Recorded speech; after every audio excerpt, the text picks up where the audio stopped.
Blessings and peace, beloved. I am Andre Knight, director of the Word of Life Network, a family ministry, and this is my beautiful wife, Natoya Knight, who has been with me together in ministry for the last 14, 15 years. I think we're probably going on to 16 years. Our entire marriage has been centered around ministry, not part-time ministry, but full-time ministry.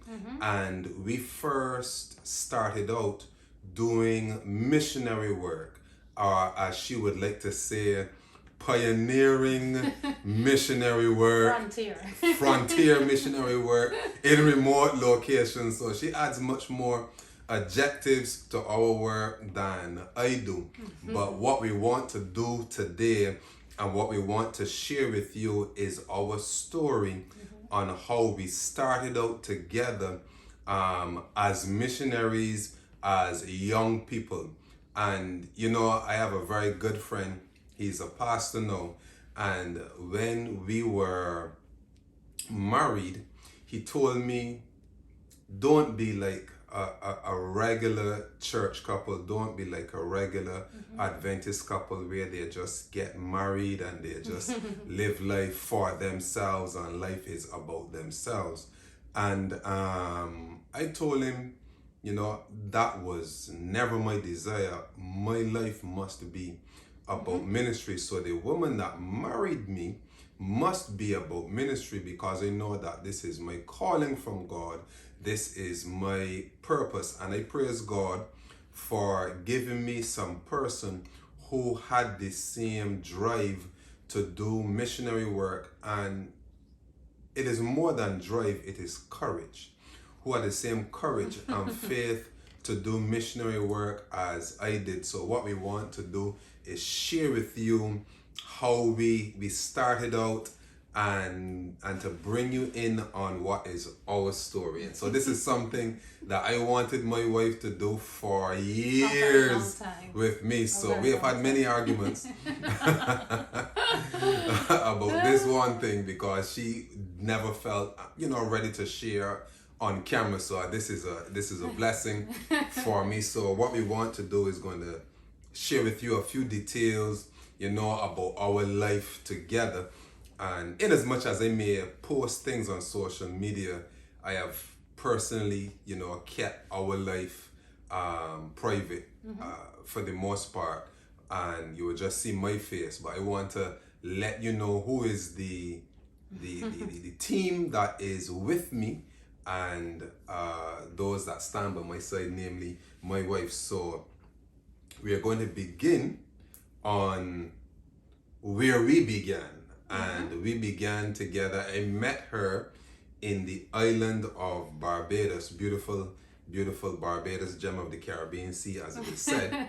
And she was living there at the time, and we had in our church district a youth crusade, and I was one of the preachers for that crusade. So she attended that crusade, and then now I'm going to let her take it away from there. Okay, well, it's nice to be here and to accompany my husband in this journey, because this is going to be a series. It's too much information for one video. So my backstory would be I was looking for God. I had recently moved to the island. My mom lived in Barbados. I had recently moved to the island, and I felt this need of God. I grew up as a child. Our home was not really a Christian home. My dad, I think he was once Adventist, and so therefore that's how my familiarity with Adventists. I always go to Pathfinder Club. And I did a little of church outgoing, but I always had a longing for God, because and I just want to share how important youth ministry is, because that's where the spark for me of learning about Jesus, understanding understanding the importance that God do exist, all of these different things. I did actually learn that from Pathfinder Club. And And this is Pathfinder Club in the Seventh-day the Adventist Church, which we would just say Adventist for short. Yeah. Adventist, no. Yeah. And thank you for clarifying that. And so, and we would go to camps. We learned so many different things. And I always remember it as a child growing up. So Pathfinder Club planted that seed. So Pathfinder Club. Yeah. And Massive respect to Pathfinder Club. and so and I do bear that burden right now. This is one of the reasons why I instill in my children to, continue with Pathfinder Club as well. And also, I am a part of the ministry, a part of that ministry, because I saw the great impact that it had upon my life. And so the Pathfinder Club planted a seed for me. And I always said, you know what, Natoya, if you ever decided to go to church or to accept a religion or give your heart to God, you're going to become a Seventh-day Adventist. And also, again, my dad generation is Adventist, and so you feel loyal to that generation. You have to pass on, and so long story short, I said I had migrated with my mom. She's not Adventist, or she's Christian, but she doesn't practice any religion. And so, but I felt the calling of God on my life. And I felt that the Lord had told me, this is me moving from, and there's a series of events that happened that inspired me, or that gave me that feeling that I need to change my life. And this is me moving from, which Andre mentioned before, this is me moving from Guyana. She's from Guyana. Yeah, moving from Guyana. My dad, living with my dad and my sibling, and my mom moving to Barbados. That's how I went to Barbados, because my mom migrated and lived in Barbados. And so I went from living with my dad, and I went to live with my mom. And a lot of little things happened in between, too much to get into. And I just felt I had cultural shock. I had so much other things, and I just felt lonely. I felt depressed, all of these different things. And I was like, I think there's so many different feelings, and new place, new country, yeah, new culture, no friends, different attitudes, yeah, no friends, different food, yeah, all of these different stuff. And so therefore, because of that, I felt lonely. I felt depressed, and I was like, there must be something more out of life. I can't just be existing. I just was so sad, and at that point, where I was living, where my mom was living, I'm gonna just dive in a little bit into this. God set it up in a way that there was a Seventh-day Adventist lady. My neighbor, she was Seventh-day Adventist, and she did Bible study at home. Many times she tried to get me to come. Yes, Sister Susan is a worker. Yes. She still is a worker. She's still a worker now. And so she get me so many different times to come, and I've always given her an excuse. Sorry for talking so fast. By the way, sometimes when I get excited, I talk really fast. But she had given me multiple invitations to come, and again, I was depressed. And come where? To come to the Bible study, because we were living right at the side of her, I should say. Her own home was in front, and we were a little more to the right hand side, but it was a little more at the back. Anyhow, and so she invited me, and I would always try to duck from her or hide, and I would always try to do things to not, but I have to pass by her, and when I go out, or I pass by her when I come in. And so in that, I said, you know what, I don't want to offend her.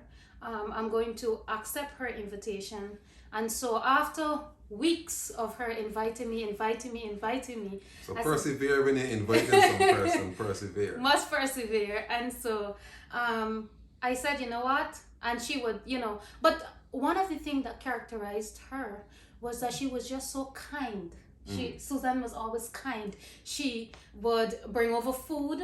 You know, it wasn't just that she wanted me to come to Bible study. She was just generally a kind person, and this is why my thought was like, you know what, I can't run from her all the time. Because one of the things that Suzanne did as ministry, she would cook food on Sunday, and she would just give everybody food in her community. In her community, yes. So I passed through from work. I got me a plate of food. Oh yeah. Every now and again.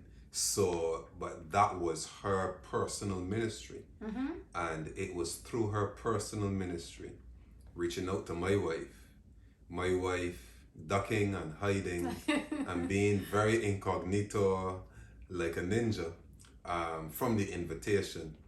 But as she was saying, she relented and she decided to go to the home study meeting that she had. Where did she hold the meetings? Right at her home, yeah. At her home, I think inside of her yard. Yeah. In her backyard. In she her would backyard. hold them in her Sometimes backyard. she would go inside as well. Okay. It just depended on if it would rain or not. And I wanted to insert this as well. That is, I guess, one of the things that I saw that inspired me as well. The fact that people can let you in their homes. And you can just, because it wasn't just me that came. There were multiple people off of the street that she invited to come to Bible study. And so Natoya was baptized in the evangelistic series, and she was glad to do it. And in coming out of that series, she had told me, afterwards, that she woke up the next day with a particular song in her mind. What song was that? That song was 359, Hark the Voice of Jesus Calling. And it was a special song to me because, again, as I said, I was searching for God. And I opened the hymnal, and that was the very first song when I got baptized that I saw. And I went to church the Sunday night, because in the Caribbean there is church Wednesday night, Sunday night, and then also Sabbath.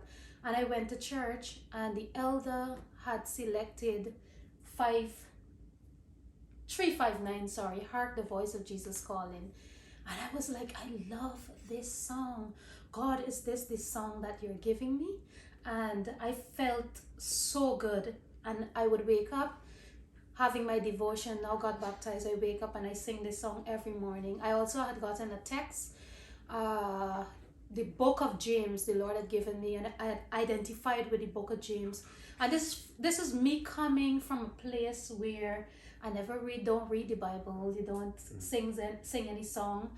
And so those two, I cherished it, and I felt as though when I got baptized that God had given me the book of James. And if you go through the book of James, there's a lot of key points where I struggled with and I identified with. And so because of that, I hold dear to the book of James. I started to memorize the book of James. I also, the 359, every time I sing it, there would be like a joy to sing 359. Who will go and work today? Fields are white, the harvest waiting. And I think before you come in, this is where missionary work for me became real. I didn't know what a missionary was. That's the truth. I didn't know what a missionary was. You would hear the word missionary, and there are people, there might be people that doing God's work. That's all you hear. But I didn't know the detail of what a missionary do. I don't understand the process, none of those stuff. So this is where I started to search. I knew that I wanted to be a missionary, but I just didn't know anything about it. And that is beautiful for me, because I had prayed to God for a wife that wanted to do missionary work, because I knew that was the call of God upon my life. So therefore, for me, for the direction that my life was going to go, it was critically important that I have a wife that would have been dedicated and would consecrate themselves to the work of God. And that was a big issue for me in choosing a mate for life, because hey, for me as an individual, I have to do what God called me to do, because I don't want to play games with God. God is not the one that you play games with. you can play games with dogs and cats and children, but you don't play games with God. And so I knew that I would have not had the personal fulfillment, the sense of place and the sense of being and belonging if I was not actively involved in the work of God, regardless of if I was sponsored to do that work or employed or paid to do that work. I knew for years that I had to do God's work, and therefore it was very key and critical. So I really praise God for what she's saying, because it has made the difference. Now, eventually we got married, and when we became married, a few years after that evangelistic series was conducted, we went through different experiences, but about a year after we were married, we woke up one morning and I called her aside and I told her, God told me that now is the time for us to do missionary work. And she said, you know what? She woke up the same morning with the same conviction that this was the duty for us to now go forward at the time, because God reveals his will, but the time is key in when we should begin on a particular journey that God has sent us on. So no, I just wanted to interject and say too, this was something that we were talking a lot about before we got married, and even while we were married, we always knew that we're going to do missionary work. Is just to figure out the time, the place, the time and the place. And so our heart was already prepared, because when I met him, when I met Andre, I said to him, I need to serve God, because of my prior experience that I've went through. I didn't come to church to play. I didn't come to church to waste time. I didn't come to church to do any of those things. To be a member. Exactly. And so because of that, that was one of the love, and that's one of the connection that we had as friends, and eventually when we got married, the love to do God's work and to be a part of God's work. And this was the vow that we made to each other, and also the vow that we made to God, that we would do his work. Yeah, so we had planned now after which to go to Canada to do some literature evangelism, but that fell through. So we were waiting on God, and this is very important, because God can lead you in a direction, and God signaled for us to go forward in that direction, to go to Canada to do literature evangelism. And it fell right through. So we could have taken that and said, well, Lord, it's not working. You free us. We are now free, and we can go back to our regular lives because it's not working. But in those times, you have to wait on God. You have to stand still and see the salvation of God and wait for the voice of God. You got to wait till that wind pass, that fire pass, just like how Elijah was waiting on God till he hear that still small voice. So we were waiting on God till we heard that still small voice guiding us in the direction that we were supposed to go, and seeing that this initial plan fell through. So we waited because we were serious about this.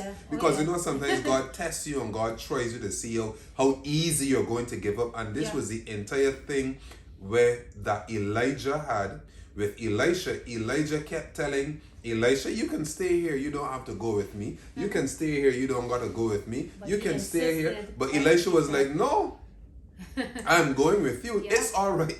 I'm going with you. And God does that because God tells us to do something, and we go and do it, and we fail, and we throw our hands up in the air. See, but Lord, is not working out. I'm finished. It's not God's will. So it's very easy to say that something is not God's will because it may not work out immediately. So we waited, and that's beautiful, because she didn't get discouraged. I didn't get discouraged. And we waited on God for God to reveal to us what would have been the next step. And it is a beautiful thing. And it was revealed so, I don't want to say casually, but it was revealed so beautifully within the normal circumstances of life. Because when we both had the conviction that we are going to do missionary work. In the meantime, waiting for our plans to mature and for things to come through where we felt led to go, we had begun to do Bible studies, Yeah. home Bible studies with people that were not going to church or any such thing like that, but they wanted to know more. So we started to do stuff with folks in their home. People will come to our home. Yeah. We did Bible study. We began missionary work, At not home. in a foreign country, Yeah, but at home. but at home. But right at home, this is where we began, right where we were begin with our neighbor Yeah. across the street. And they don't even... And I think somebody had said that to me, because I think this day I was just frustrated, like, Lord, here am I want to serve you. This was just me pondering in my thoughts. And I was like, here am I want to go, I want to serve you. And I think somebody did tell me, I can't remember this day, the exact person, but that God had used to tell me this, but they had said to me, well, missionary work start at home. So if you feel like you're not getting where you want to go, because sometimes we think that it's only overseas far places that qualifies you to be a missionary, and this is the exact word. Sometimes it starts at home, and then from there, when you're faithful, God continue, and that is exactly what we did. We started Bible study with our friends. We started Bible study with our neighbor. We invited non-Adventist neighbors, and that's where we started. And that's where we started. So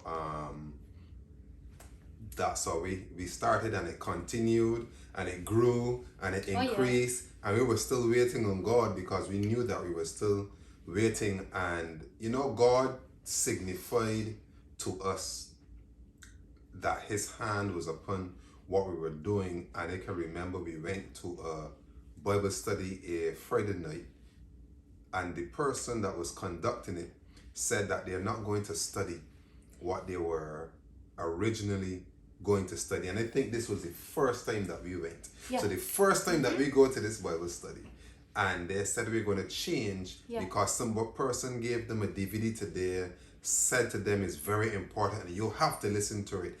And he said, you know what, he's going to go home and take it to the Bible study group. And he put it in, and it was... This is a different Bible study group. This is different from what we were doing. What we were doing. And he put it in, and it was David Gates giving a sermon testimony. And filled with testimonies about the need and the necessity for doing missionary work right now. And it blew my mind, because I had heard of him many years before but never followed him. And so it was new to me again, and he was talking about one of the things, if I may interject, one of the things he was saying is the fact that when you're doing missionary work, you need to have faith. And then he went down with a lot of testimony of how God came through for them with the radio station. They had to get, I think it's a couple $1 million they had to get, and they was able to meet it. And there were so many different stories in that one DVD. So many different stories and testimony that he had given. She remembers his stories. All I remember is that DVD went in. He was talking about missionary work. He was doing missionary work in South America. He mentioned Guyana, right? And the light bulb went off, and we went to his ministry website, Gospel Ministries International, and then we both saw that he had several different places where he had mission outposts and missionary work being conducted. Also different types of missionary and different work. types. Because he had aviation going. Aviation. He had a medical schools, missionary work. Medical missionary. So many different types he had. So we looked at it, we prayed about it, and I said to my wife, you make the choice where you want us to go. Because here is the opportunity that we were waiting on. We never knew about it before, and now it has been presented to us. We went home the same night, and we looked online, and I said to my wife, because me, I was very impressed. You know what? I would go and be a missionary pilot because hey, I love to fly. So, and she chose to go to Bethany Medical Missionary College in Guyana. And she told me, I asked her, are you sure about this choice? She said yes. I said, okay, fine. And I had no problem with it because I have always loved medical missionary work. And as pertaining to how the rest of our life would go after that point, that was the key choice and the best for her choice. to make. Yeah. You understand? And so, and that was it. So we contacted the school, we made preparations to go. They told us that, well, you have to come in the next week or so because classes were about to start, but they would accept us. And God was gracious to me. I wanted to say the DVD came at the right time. At the right time. Because when we saw the DVD, the school was out, and it was 2 months before they start back. Not 2 months. Wasn't it 2 months? Not 2 months. 2 months will make it July. So what it was? It was August we saw. Oh yes. So 2 weeks. 2 weeks. Sorry, 2 weeks it was, and so it was just like in the right time for us to actually make contact, send in what we had to send in, and just literally get on a plane and go. Yeah. So as I was saying, God was gracious to me. I cleared all of my debts, and because you can't begin the work of God and you have an encumbrance on your life, so I had cleared all of my debts. So in clearing all of my debts that I would have had at the point, I didn't have any money. Well, I said, Lord, if it's your will, you got to send us the money to go, to pay tuition, to buy plane ticket. And God sent it to us, boom, boom, boom, boom, boom, point after point. And we praised God and we prepared to leave. But before we left, something very important happened. And again, God gives you the opportunity to make a decision whether or not you're going to go forward with the will of God for your life, or you're going to allow the circumstances of life to be your hindrances instead of your helpers. So she went for a checkup at the doctor, and what did you discover at the doctor? I discovered I was pregnant. 5 whole weeks pregnant. So she called me and told me, guess what? The doctor told me that I was pregnant, that I am pregnant. And I laughed, and I laughed, and I laughed, and I laughed for the entire day. I was so happy that she was pregnant. And so people's typical reaction to her pregnancy now, being 5 weeks pregnant, was they were saying, like, whether it was friends or neighbors or whatever, who, when they found family, they were like, oh, so You're not your going wife is pregnant. You clearly can't go to the mission field, do missionary work right now because we were going into jungle. The jungle. We were going to jungle. Yeah, and we were making preparation to leave. Yeah, so we were making preparation this. to leave when she found out it. And so it was like, but my heart was fixed. My mind was fixed. Our heart was fixed. Our heart, I was going to say her heart was fixed. So we both were fixed on doing this. Because this is us wanting to do missionary work for such a long time, feeling called to do missionary work, preparing, planning it, and so now there is others saw it as a roadblock. Clearly we did not. They saw it as a clear signal from God yes. that this is not the way that you should go. Right. Now is your chance to detour. Right. So this was our second opportunity to detour. Satan always tries to derail you using the most innocent means from off of the course that God ordained for you. So the first was that first missionary opportunity that fell through. Now this pregnancy, clearly you have to be reasonable. Are you going to the jungle? You have to be rational. With a You can't baby? take your wife 5 weeks pregnant to go to the jungle. There's no facilities. Yeah. There's no doctors. You must be crazy. So I get all kind of crazy looks. Yeah, sorry. One of the things words, that statements. One of the things that I got. Bombastic side eye. Sorry. One of the things that I got was that I need you have to consider your health. This is your first pregnancy. This is your first pregnancy. You don't know if this is going to go right or it's going to go left. And in our head, and if you ever meet us, for those that are watching, we tend to not think about negative and always focus on positive. Look, let me tell you this. You can play with dogs, with cats, with animals, but never play with God. Because as my wife, my family always hear me say, and this is it. If God can rescue me out of the hand of the devil, but nobody can rescue me out of the hand of God. So if the devil get me, traps me, I can say, Father in heaven, help me. But if God puts a block in my way, who is powerful enough to remove that block that God puts in my way? And you see, because I had already experienced that in life. Because when it was before I met her, years before I met her, God told me, I want you to do full-time ministry. And I said, yes, Lord. And then after saying yes, I rationalized away the call and I went back to my work. And God told me 5 words. I will blow on it. Mercy. And so even though I was self-employed, entrepreneur, working for myself, starting business and doing things, a go-getter, nothing that I did. I barely scraped by. I just paying bills and I have no money to save at all. And I'm doing work and nice projects and constantly being owed money and all kind of calamity, one after the other. And I'm thinking that I'm making atonement by doing free work because I was into construction and I'm doing work on the church for free and I'm doing this for free and I'm helping out people and it didn't make any atonement. The only atonement that could have been made was me following the direction of God. So now, having a wife, she's pregnant, I only saw one thing. I saw the work of God.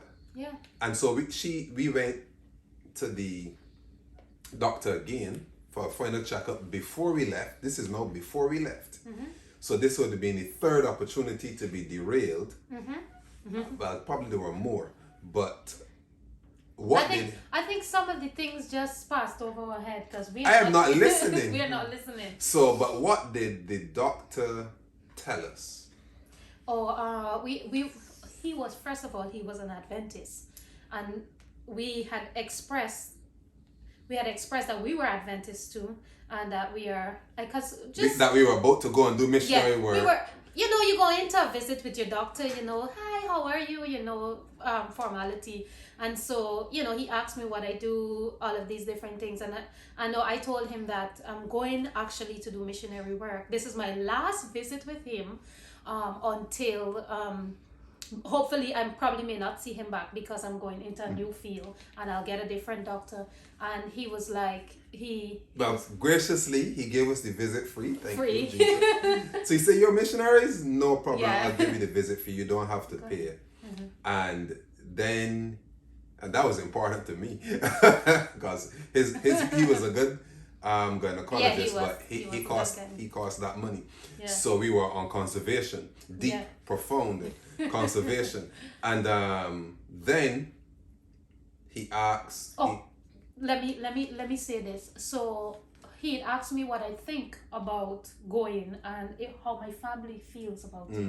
Okay. That was the conversation, how my family feel about it, knowing that this is my first baby again, how they feel about it, being in the jungle and all of this. And I had said to him that my family and friends are worried and concerned over, my family is concerned over. I don't remember no such conversation. and so this is where you can share. Yes, so he said, look, I'll tell you this. When the work of God conflicts with family, you must choose family. And I said, okay. And we walked out to the office and she immediately asked me, what do I think about what he said? I said, well, he is wrong. And I said that he is wrong. And that was it. Because I knew that God called us.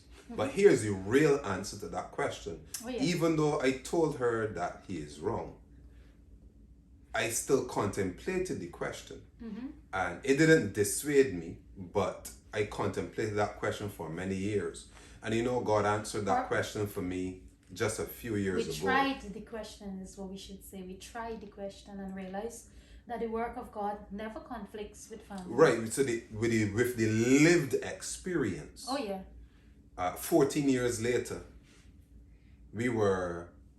one day the Spirit of God just spoke to me and told me, the work of God can never conflict with family because God is the one that created family. So God wants family to work. So the work of God must work along with family. They do not conflict. And so both are the will of God. Yes. And I had great comfort because I lived that experience, because God is, and this is what he said to me, God is more interested in your family succeeding because he created it. So he's tremendously interested in the success of family. So he will not do something to jeopardize your family unit. So even though friends at the time were pulling my beloved wife aside and telling her, your husband is not rational. He makes sudden moves. He's moving too sudden. Sometimes he's too stubborn and crazy. Talk sense into him. Yeah. All of these things. See, but I don't pray to my friends. Because my friends can't pull my fat out of the fire of hell. So I must follow God, because if I am serious about God, then my connections to friend or family must be secondary to the call of my Creator upon our lives. And so therefore, we went ahead. I think one of the things that our friend and our family did not realize is the fact that I wanted it this year. But they thought it was just me. Yeah, I wanted it this as much as you wanted it, because we were together, we made the decision together. And so it was my desire and my calling versus your desire and your calling, and it blended together. And so what people thought that they could have done is kind of turn my mind in trying to see if I can talk sense in. But what they really talk sense into you, but what really they were doing is actually showing their hand, because I wanted it I think sometimes even more. I just wanted to do God's work. And so therefore, for me, it wasn't a case of you doing craziness and I'm following you. It was a case of we come together and this is what we said we want to do. This is what we're doing because I feel the burden to do God's work. And you had the burden for years before I was burning with this burden. Right. And so So it wasn't me. Right. So it wasn't me, friends. It wasn't me. This was her own volitional capacity to choose that she exercised to come along with me as her husband. And this probably for follow God's call. If our friends view this probably is a little not necessarily shocking, but this is something that I want to do. So for years people thought that I'm just leading her along and she just you following your husband. And he's ruling over me and all of these different things.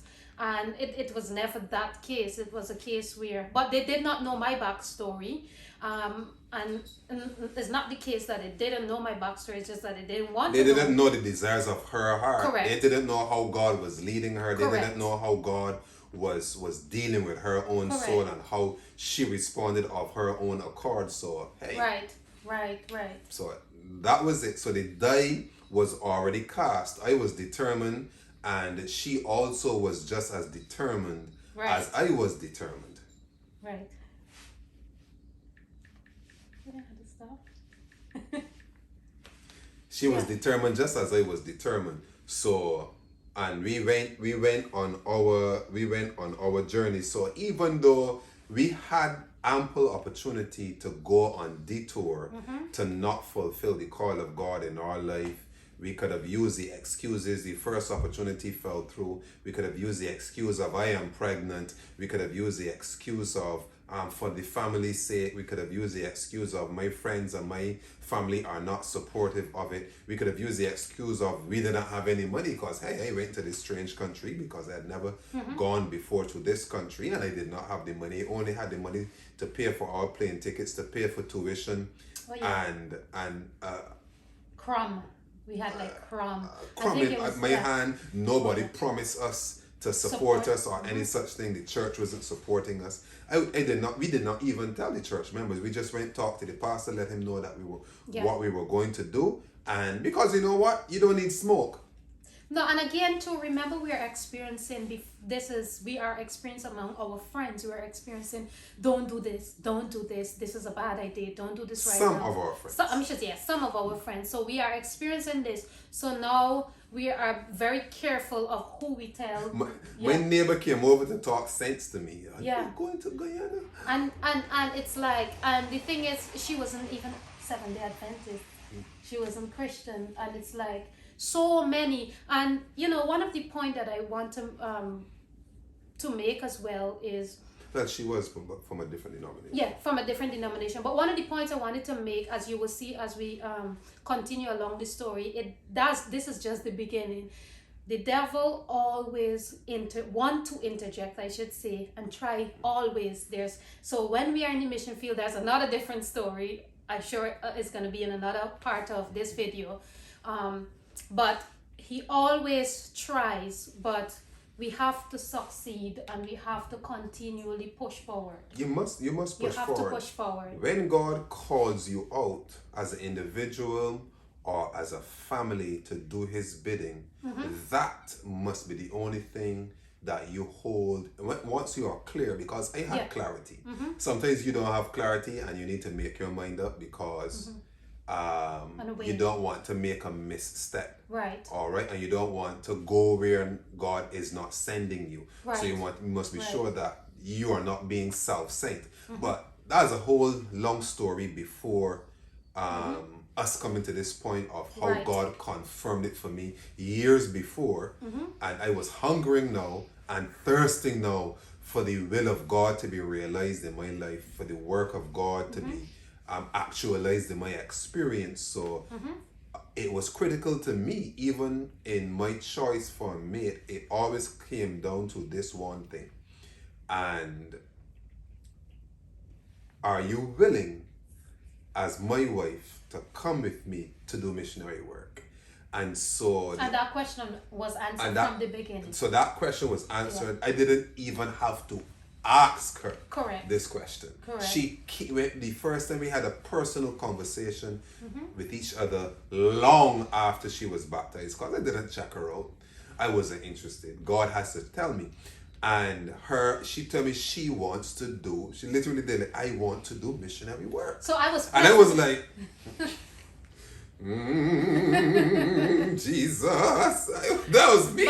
But what happened too is I was pleasantly surprised when he said he wanted to do that too, and it answered my questions as well. And so that is also important, because for me, I said, I when I dedicated my life to God, I said, Lord, I'm giving you my life. This is what I'm doing. This is how I want to go forward. And so for me, it was very important in even looking for a husband. I had a long list of criteria that I don't want.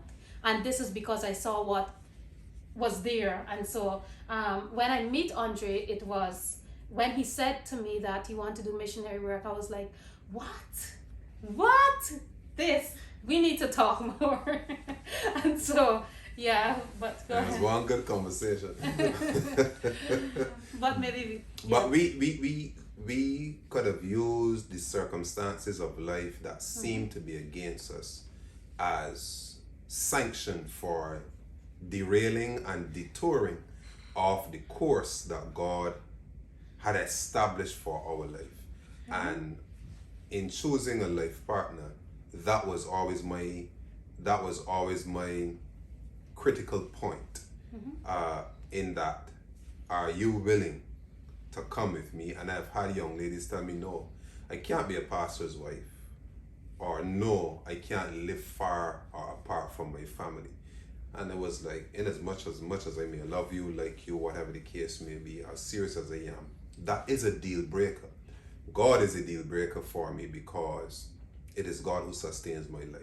So here we are, unregretfully, and our journey, as a young married couple, just married for a year, began. And we left Barbados and we went to the green jungles of Guyana, at Bethany Medical Missionary College, and we went to be trained as medical missionaries to learn natural remedies and so on and so forth, and to do missionary work. And this is why that was key. This is why it was key for us to go exactly where we went. And this is how that decision played out in our life. Because we had the first term of school, I went back to Barbados to work, to raise money so that we can continue with our studies. Because there were no pledge of support. Right. So, and we determined that despite we were not getting support or we doing this, we are going to do doing this missionary work. So if somebody however was it need to correct, be so if somebody was convicted to give, they give. If not, to God be the glory. Not asking for anything. And God did provide it, because the second term when we went back, there were people from California that decided to pledge to support our journey for the rest of the year. In doing the medical missionary training, paying tuition for this. Paying tuition, and so that was a burden that off of our head. Just for our support, pregnant wife, so on and so forth. So I went back to Barbados. I had done some tile installation, and I was doing work, and I got a pain in my elbow. And I said, okay. Another test. I worked out the pain, and I went back to Guyana, because now that was 3 months past. So now 4 months was there. 5 weeks, maybe 4 or 5 months had passed. So when we went back to Guyana for the start of the new term, I began to build a crib for my daughter who was about to be born. And the first couple days we were back on campus, I was building this crib, and I was sawing the wood for the crib. And as I was sawing, the pain in my elbow returned, and I laughed at the pain, and I said to myself, I already know what to do with this pain. I'm going to work this pain out just as I did while I was in Barbados. And I worked the pain out the day, and in the morning I couldn't move. My body did not move. My joints were stiff. They were swollen, they were stiff. My wrist, my elbows, my knees, my ankle, my back was hurting me. My whole body was stiff, and I was like, what is this witchcraft? What is this witchcraft? And so I struggled out of bed. I talked to the school nurse. An appointment was made for me to go to the doctor at Davis Memorial Hospital in Georgetown. The Adventist they were going to fly me out because I wasn't moving. Day number 1, day number 2, day number 3, they were like, you need to go to the doctor. And they couldn't get me flown out. The plane was supposed to come, and it didn't come, and I had to endure an excruciating ride on the speedboat to go to Georgetown, because leaving from the jungle, that's a 4x4 vehicle, that's one boat into a large speedboat into a next bus, and you reach town 4 hours later. And I went in pain, in great pain, and the doctor told me that I had rheumatoid arthritis. I was hoping that it was something different. I was hoping that it was just bursitis and that this pain would go away, but it was rheumatoid arthritis. And he told me that there can be nothing done for it. They can just give me some drugs. And I told him, well, I don't want no drugs. I don't want no painkillers. They prescribed to me powerful painkillers. I said, no, I don't want it. Can I do anything else for it? By that time, I had already researched, just in case if it was rheumatoid arthritis, what I would do and what the natural remedies for it would be. And I asked the doctor, and the doctor said, you want something homeopathic? I said, I sure do. And he said, hydrotherapy. And I said, excellent, I will do that. And I left his office. I went back, excruciating journey back to the jungle. Told my wife, well, I have rheumatoid arthritis. Oh no, I was with you. You was with me? Yes, I was with you, and I remember the doctor saying. I remember the exact room as well. I remember the doctor saying that, and this is why I know that I was with you, because I felt the hopelessness. Because he did say that, young man, this is not a reversible disease. I was 28 years old. Yeah, he said it's not a reversible disease, and there's no way. And I remember you saying to me that we will get this thing done. Yeah, and you said so. We will do hydrotherapy. We will do what we are training to do, and we will reverse. I was in such pain I don't even remember that she was with me. But I was just 28 years old, and the depressing thought came to me. Well, your daughter is going to be born and seeing you as a restricted, crippled person. And I shook that thought away from the beginning. And as she is saying, I told her, we will beat this. Hydrotherapy will work. Yeah. This will work. And what is beautiful about obeying the will of God, despite the detours, I would have gotten rheumatoid arthritis regardless, because I went through some very serious stress events. And the level of stress that I was under, the body was just, this was my body's response to this sustained stress that I was under. And it would have happened. Had I not gone to that institution instead of aviation, I would have had rheumatoid arthritis and not knowing how so this is where the story connect. How to deal with it. So I was in the right place at the right time at the right institution so that I can do the right thing, so that I would not be crippled with this disease. 20 years old. So we went back on campus, and I changed my diet. I couldn't eat anything from the nightshade family. That would be tomato and sweet pepper, or eggplant, or potato. I may say, just to interject, I mean, I don't know if everybody know what rheumatoid arthritis is, but it's an autoimmune disease, and there's a lot of autoimmune disease actually. There is psoriatic arthritis, there is lupus, there is rheumatoid arthritis. There's multiple different, and most of these arthritis, they're finding that they are younger people that are getting them now, and that is just mainly because of stress. So him getting rheumatoid arthritis, and again it is said that it's not a reversible disease, and so with him getting that and being able to push through it, and being able to mentally say you're gonna get rid of it, and also change of diet and all of those different things, it's very important that you had that mindset, because your healing begins in your mind. If you believe you're going to get well, you will get well, because then you're going to do the things that are going to make you well, and while you're doing the things to make you well, you're going to encourage the process of healing, because you believe the healing is going to come. And that is what I did. And so we did hydrotherapy treatments, change of diet, and look, beloved, I could not walk 6 flights of stairs. 6 flights of stairs took me 15 to 20 minutes, and I cried to go from my home to the cafeteria, which was about, let's say, 1,500 feet away. If so short, that took me 1 solid hour. I was in pain. I would wake up every morning. I would go to sleep stretched out, and I would wake up, my arms were up here, my knees were up to my chest, and it would take me almost 2 hours to unlock, stretch out, to get up out of the bed. I was in pain, and by this time now she is 7 months pregnant. And so this was difficult for me, but we pushed through. I got treatment and using hydrotherapy, and we signed rheumatoid arthritis.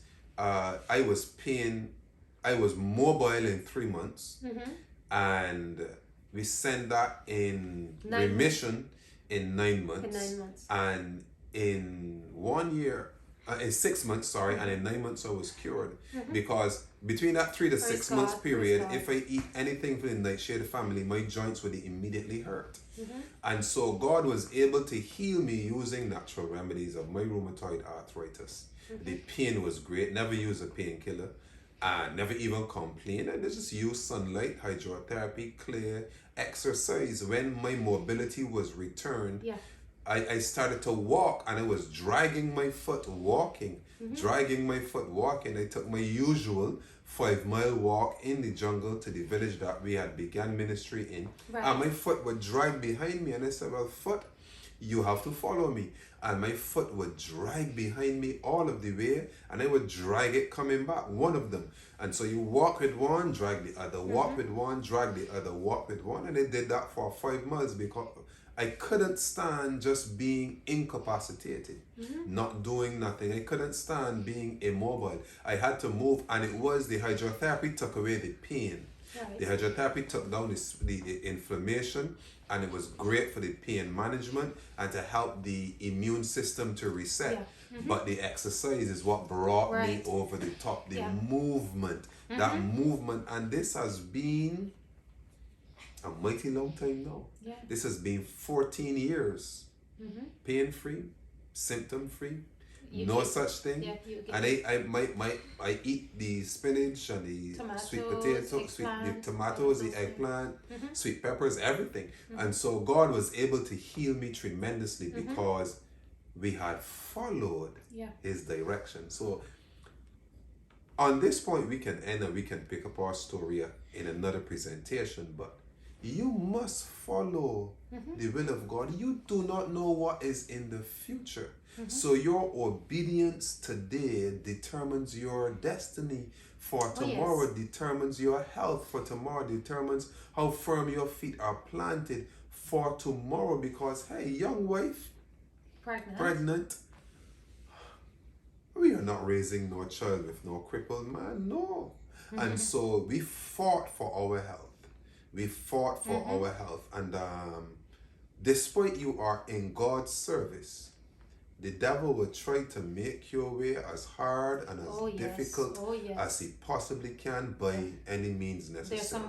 There's some more exciting story to come. So yes. Of so many different things that happened to us. We almost died, all of those.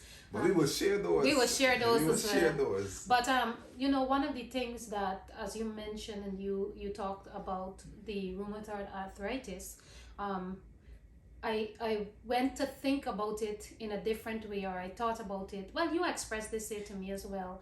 The fact is, if we did not leave Barbados and you had gotten rheumatoid arthritis, it would have come. It would have come. It would have come. Probably because would have come sooner too. it would have probably come sooner. And so here it would have been me, a young girl or a young woman that just got married, and then now I am pregnant and I have to deal with You got to take care of a baby and a husband. But because the thing is, as we mentioned, the reason why we choose the medical missionary work, we didn't really understand what hydrotherapy. You get a little lecture here and there in the church of I've never even heard about hydrotherapy. but massage and these kind of different stuff. But when we went to the medical missionary college, it's like the whole a new vista of yeah, knowledge opened up before about us.